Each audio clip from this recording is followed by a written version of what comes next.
kids, this is Mrs. Rita Sarkar, your English teacher, as well as holding the post of principal at Vidyarthi Public School, Anapur, Prayagraj.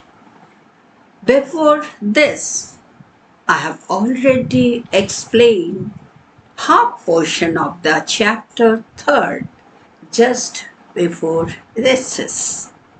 Now I'm going to the next part, and this will be the last part of this chapter. Please go through both the videos and you will get the content very easily. I'm going to start. Where is your book? Mr. Earl said, his eyebrows contracting into a single line above his eyes. Who was Mr. Earl? Mr. Earl was the teacher. He asked the boy, what was his name? His name was Parker. He asked Parker, where is your book? When the teacher is inside the class, all the students should pay attention on their book. So the teacher asked, आपकी book कहाँ है? और teacher कुछ क्रोधित थे, उनके eyebrows बिल्कुल खींचे हुए थे. Parker shrugged. Mr. Earl growled, you need to be more responsible, young man. Parker अपने आप में संकुचित होता गया. मिस्टर अर्ल और अधिक क्रोधित हो गए और उनसे कहे कि आपको जिम्मेदार व्यक्ति बनना चाहिए. गो गेट योर बुक. जाइए और अपनी बुक निकालिए. The other students looked on, relieved that Mr. Earl's attention was on Parker and not on them. जो दूसरे बच्चे थे उनको थोड़ी शांति मिली क्योंकि टीचर का अटेंशन पार्कर पर है. अब वो हमारी तरफ ध्यान नहीं देंगे.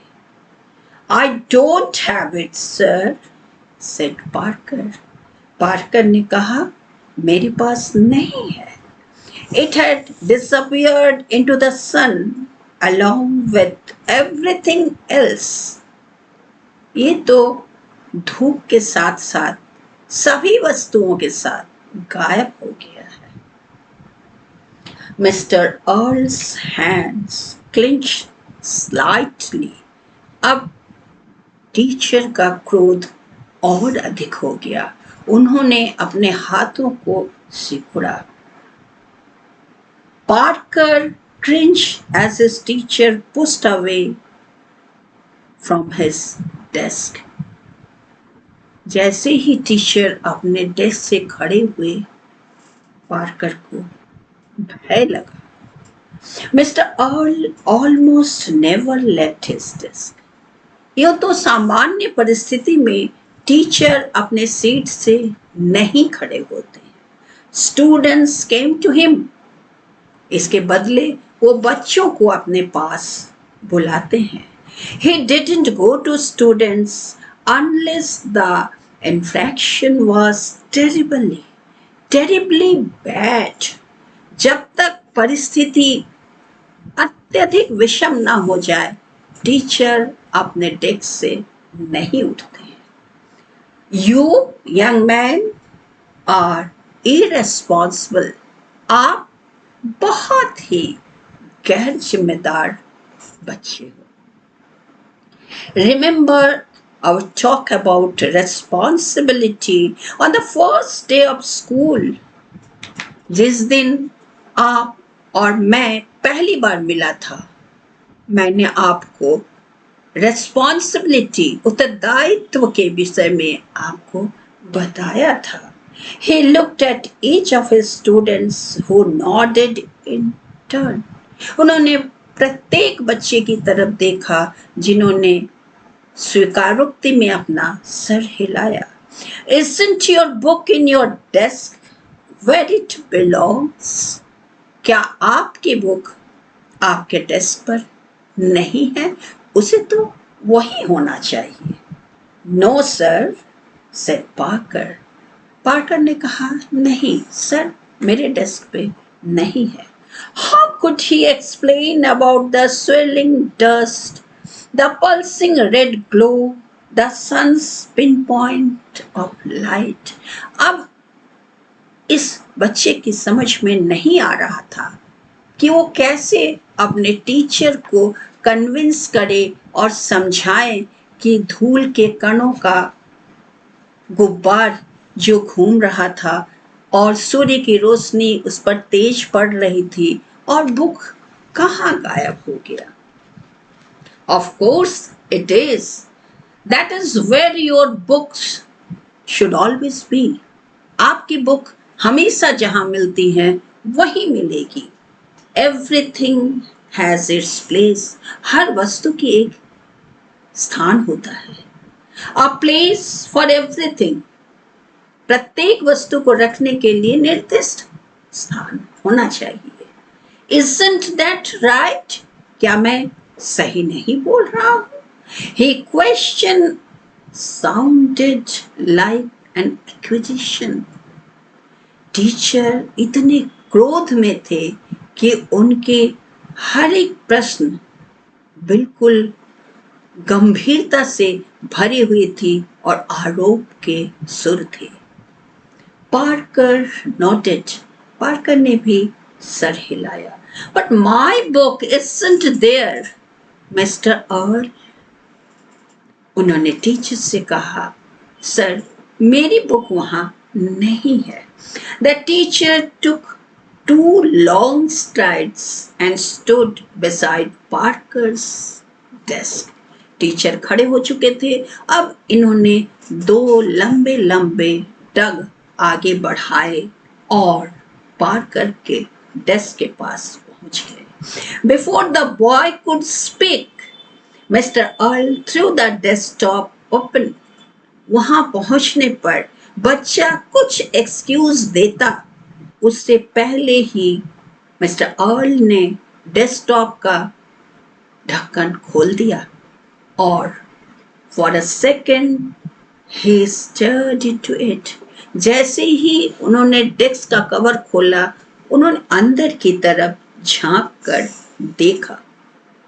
A white glow reflected off his face. उनके चेहरे पर एक श्वेत कलर की आभा डेस्क के अंदर से चमकने लगी। What is this? He said as he reached towards the brightness. जैसे धीरे धीरे उन्होंने हाथ बढ़ाकर उस ब्राइटनेस को टच करने की कोशिश किया तो पूछा, यह क्या है? Careful, Mr. Earl, Parker started to say, but it was too late. जब तक पार्कर बताता कि सर सावधानी से हाथ रखिए तब तक बहुत देर हो चुकी थी। The teacher scratched before lurching against the desk. Teacher क्रोध में डेस्क को तहस नहस करने पर आमादा था। He went down quickly, his feet vanishing into the desk last. जल्दी से वो वहां से हट गए और उनके पैर डेस्क से काफी आगे बढ़ गए। A long silence filled the room. पूरे क्लासरूम के अंदर एक अजीब खामोशी छा गई। Parker stood, walked back to his desk. Parker वापस अपने डेस्क तक पहुंचे। The sun within had grown its heat, baking like a tiny oven. उसके अंदर रखा हुआ सन इतनी ज्यादा गर्म हो चुका था कि जैसे एक ओवन की तरह जला डालने के लिए आमादा था। He closed the top, which snapped down hard on its own at the last moment. अंत में इन्होंने बहुत प्रयास करके उसके डेस्क के कवर को बंद कर दिया. The other student hadn't moved. ये सारी चीजों को देखते हुए बाकी जो बच्चे थे वो वहां से नहीं हिले. Parker looked at them. Parker उन लोगों की तरफ देखने लगा. They looked at him. वो भी पार्कर की तरफ अपनी नजर गड़ाए. Over the intercom, a bell softly chimed. चाहत क्या थी? लंच ब्रेक की. इन्हीं सब घटनाओं के मध्य इंटरकॉम में एक बहुत हल्की सी ध्वनि आई. दैट मीन्स लंच ब्रेक हो चुका है. Recess, said Parker, and they all ran outside to play. अब तो लंच ब्रेक हो गया है. जैसे ही पार्कर ने ऐसा कहा, सारे बच्चे दौड़कर बाहर चले गए खाना खाने के लिए और उससे ज्यादा खेलने के लिए. आपके लंच ब्रेक पे आप लंच तो बहुत कम समय के लिए करते हैं, but you enjoy playing. This is the habit of Parker also. And I think you have enjoyed the story as it is the story of you people. Please read the chapter and enjoy it, then try to solve the exercise. Otherwise, I will give you my help. Thank you. Have a nice day. Bye bye.